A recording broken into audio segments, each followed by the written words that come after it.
जया जी हैं यहाँ। Please please. नहीं नहीं, एक संदर्भ था इसलिए आप ही से कह रहा हूँ सर कि एक फिल्म थी कभी कभी, उसमें एक शाहिर की बड़ी अच्छी लाइन थी, कभी कभी मेरे दिल में एक ख्याल आता है।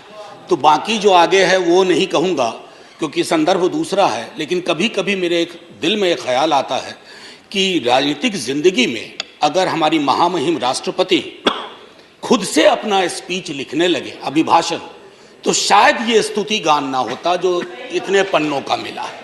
अब ये कब होगा सर? ये हमेशा से होता रहा होगा, लेकिन कई चीजें जो हमेशा से होती रही हैं वो अच्छी हो ये आवश्यक नहीं है।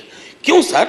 क्योंकि जमीन की हकीकत और अभिभाषण के तथ्य मेल नहीं खाते हैं सर, और ये चिंता का विषय है।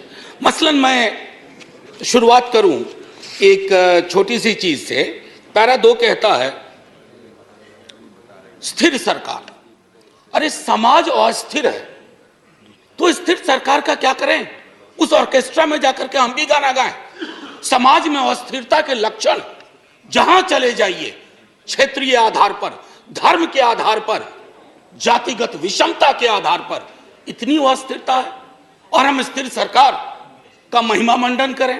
सर, स्थिर सरकार वो होती है जो समाज में अस्थिरता पैदा ना होने दे। यहां उल्टा मामला है, ये चिंता का विषय है। इसकी अभिव्यक्ति माननीय राष्ट्रपति महोदया के अभिभाषण में नहीं होती है। सर, 370 का जिक्र आया। 370 के जिक्र को मैं, धन्यवाद सभापति महोदय, 370 के जिक्र को मैं थोड़ा चाहता हूं कि एक व्यापक कैनवास पे लें। आजकल ऑथेंटिकेशन की बहुत बात होती है सर, मैं पूरी की पूरी किताब लेके आया हूं। कश्मीर आफ्टर 370 अनुराधा भसीन जी ने लिखी है, कश्मीर टाइम्स की एडिटर रही हैं। सर, लगातार खबरें आ रही हैं, आप कहते हैं कि नॉर्मैलिसी है। सर, दिल्ली के दरबार से नॉर्मैलिसी बोलना और कश्मीर में जाकर के उस नॉर्मैलिसी को महसूस करना, इसमें बहुत बड़ा फर्क है सर। महीनों से वहां बुलडोजर चलाए जा रहे हैं, कहा जा रहा है सरकारी जमीन से अतिक्रमण घट रहा है, लेकिन सर लोगों के घर तोड़े जा रहे हैं बिना नोटिस के। मैं बार बार कहता हूं माननीय सभापति महोदय आपके माध्यम से, सर कश्मीर को जमीन का टुकड़ा ना समझा जाए।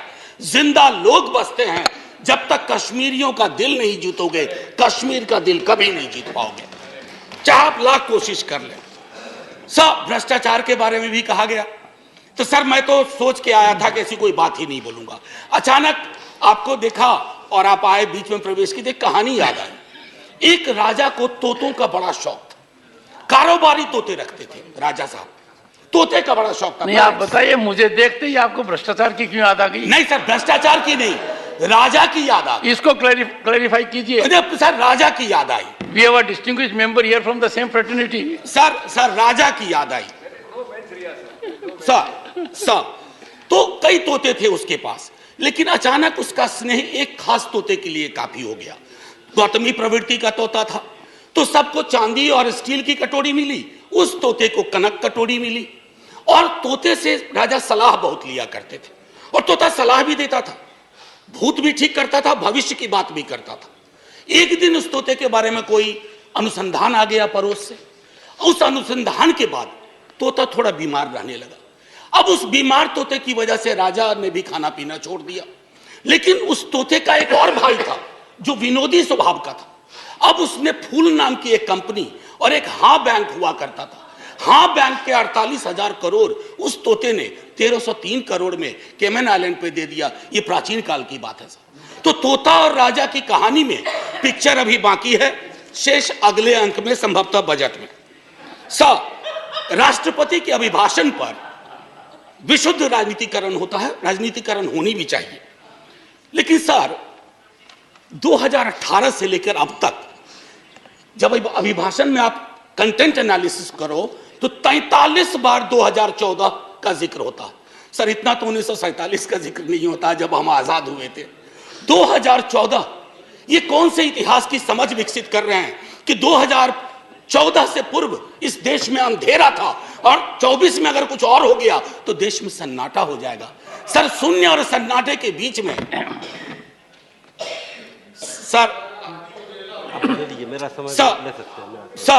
मैं माननीय सभापति महोदय, टॉलरेंस 1952 में बाबू राजेंद्र प्रसाद एक बड़ा दिलचस्प किस्सा है कि 2014 की खासियत क्या है।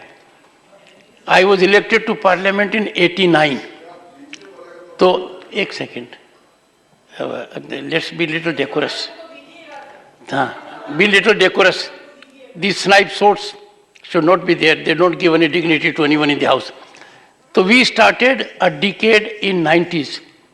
So we used to have MPs, ex-MPs. But there was a new breed during 90s, ex-MPs, AXED. They couldn't complete their term. Ninth Lok Sabha, I was there. Then thereafter we had that situation when we had Indra Kumar Gujral ji, H.D. Devgowda ji, and also Atal Bihari Vajpayee ji for 2 terms. So that particular phase of 30 years where the country had coalition governance came to an end in 2014. That was the reason. एक second, Jairam जी, अच्छा, I said AXED. माननीय सभापति महोदय, मेरे वक्त वैसे भी हम लोगों का अच्छा वक्त नहीं चल रहा है, तो मेरे वक्त में 2 मिनट का इजाफा कर दीजिएगा। एक स्पीकर हमारे और होंगे, संभव उनका कट जाएगा। सर प्लीज, मैं क्यों कह रहा था, आप मेरे भावार्थ को नहीं समझे। 2014 सर, इतिहास बोध 2014 से नहीं होगा, फिर क्या कहेंगे 47 में। हम पहली आजादी की वर्षगांठ हमने 48 में मनाई थी सर, तब तक बापू को खो चुके थे। हाँ, आज 75वें वर्ष में इस तथाकथित अमृतकाल में मैं ये देख रहा हूं कि गांधी की हत्या करने वालों का महिमा मंडन हो जाता है। ये भी है, ये है, इसलिए 2014 चिंता का विषय था। और कोई नहीं, प्रधानमंत्री डेमोक्रेटिकली इलेक्टेड हुए, कौन विरोध करेगा। लेकिन डेमोक्रेसी में कई एनोमलीज आ रही हैं, विसंगतियां आ रही हैं, उनका जिक्र ना करूं तो पार्लियामेंट फिर किस बात की। सर राजेंद्र बाबू तक टॉलरेंस की बड़ी बात हुई, उनसे लेकर के सहिष्णुता की बात हुई। अब सहिष्णुता शब्द गायब है अभिभाषण से। क्या नहीं चाहिए हमें सहिष्णुता? क्या हम नहीं देख रहे हैं कि हमारे समाज में कटीली दीवारें लगाई जा रही है कौमों के बीच में? बुलडोजर प्रतीक बनता जा रहा उत्पीड़न का, माइनॉरिटी राइट्स के हनन का। ऐसे दौर में सर, ऐसे दौर में टॉलरेंस शब्द का बार बार उठान होना, बयान होना यह आवश्यक था। टॉलरेंस शब्द को दूर करके you are appearing basically as an intolerant government which is not in the grain of Indian democracy. Agniveer का जिक्र हुआ सर।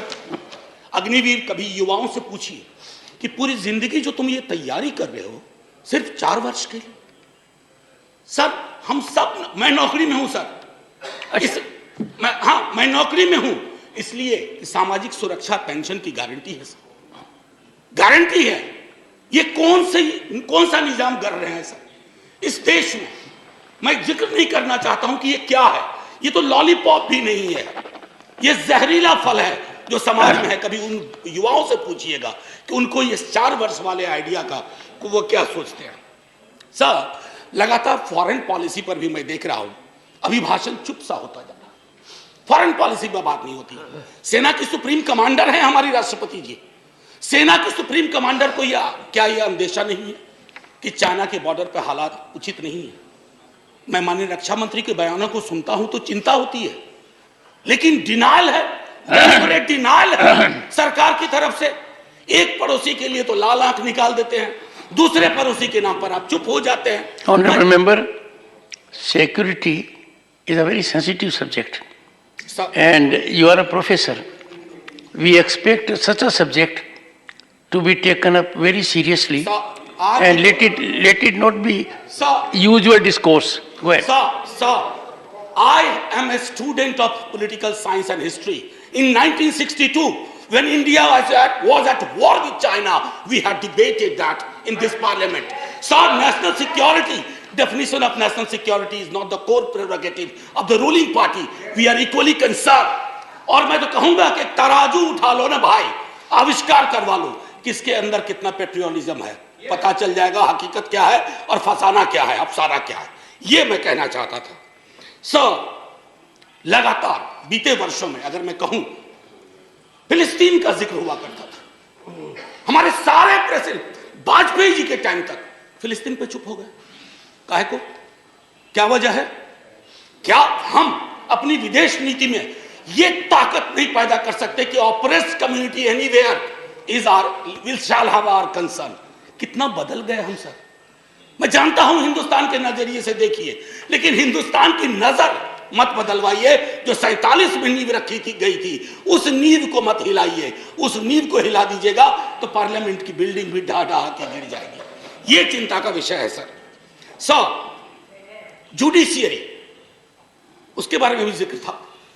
जुडिशियरी पर आजकल मैं देख रहा हूं 2 चम्मच सुबह 2 चम्मच शाम के हिसाब से बयान आते रहते हैं सरकार की ओर से। साहब, हम सब जानते हैं कि जुडिशियरी में रिप्रेजेंटेशन होना चाहिए।